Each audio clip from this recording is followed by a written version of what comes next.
आताची सर्वात मोठी न्यूज. रवींद्र धंगेकरांनंतर मराठवाड्यात काँग्रेसला मोठा धक्का. बडा नेता शिंदे गटाच्या वाटेवर. पुण्यातील काँग्रेसचे नेते आणि माजी आमदार रवींद्र धंगेकर यांनी काँग्रेसचा हात सोडत शिवसेना शिंदे गटामध्ये प्रवेश करत धनुष्यबाण हाती घेतला आहे. रवींद्र धंगेकरांनी एकनाथ शिंदे यांच्या शिवसेनेत प्रवेश करत काँग्रेसला मोठा धक्का दिला आहे. रवींद्र धंगेकर यांच्या शिंदे गटातील प्रवेशानंतर आता काँग्रेसला मराठवाड्यामध्ये मोठा धक्का बसला आहे. मराठवाड्यातील काँग्रेसचा बडा नेता शिंदे गटाच्या वाटेवर असून लवकरच त्यांचा पक्षप्रवेश देखील होणार आहे. शिंदे गट मिशन टायगरच्या माध्यमातून महाविकास आघाडीला एकापाठोपाठ एक धक्के देत आहेत. महाविकास आघाडीच्या अनेक बड्या नेत्यासह पदाधिकाऱ्यांनी शिंदे गटामध्ये प्रवेश केले आहेत. शिंदे गटामध्ये इनकमिंग अजूनही सुरूच आहे. नुकताच काँग्रेसचे माजी आमदार रवींद्र धंगेकर यांनी उपमुख्यमंत्री एकनाथ शिंदे यांच्या उपस्थितीमध्ये शिंदे गटामध्ये प्रवेश केला. त्याच्यानंतर आता पुन्हा एकदा शिवसेनेनं मराठवाड्यात काँग्रेसला दुसरा धक्का दिला आहे.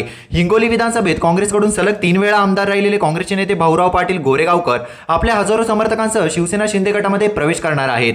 लवकरच हिंगोलीमध्ये गोरेगावकर यांचा पक्षप्रवेश सोहळा देखील पडणार असल्याची माहिती शिवसेनेसह गोरेगावकरांच्या समर्थकांनी दिली आहे. या पक्षप्रवेश सोहळ्याला स्वतः एकनाथ शिंदे उपस्थित राहणार असल्याची माहिती समोर आली आहे. दरम्यान 2024च्या विधानसभा निवडणुकीत काँग्रेसकडून भाऊराव पाटील गोरेगावकर यांची उमेदवारी निश्चित झाली असताना अचानक उद्धव ठाकरेंनी हिंगोली विधानसभेची जागा सोडून घेत रुपाली पाटील गोरेगावकरांना महाविकास आघाडीकडून उमेदवारी दिली होती. उमेदवारी न मिळाल्याने नाराज झालेले गोरेगावकर यांनी पक्षाच्या विरोधात बंडखोरी करत अपक्ष उमेदवारी अर्ज दाखल करत बंडखोरी केली होती. मात्र या निवडणुकीत रुपाली पाटील गोरेगावकरांसह भाऊराव पाटील गोरेगावकर यांचा देखील पराभव झाला होता. अशाच नवनवीन व्हिडिओ बघण्यासाठी आपल्या चॅनलला लाईक आणि सबस्क्राईब करायला विसरू नका.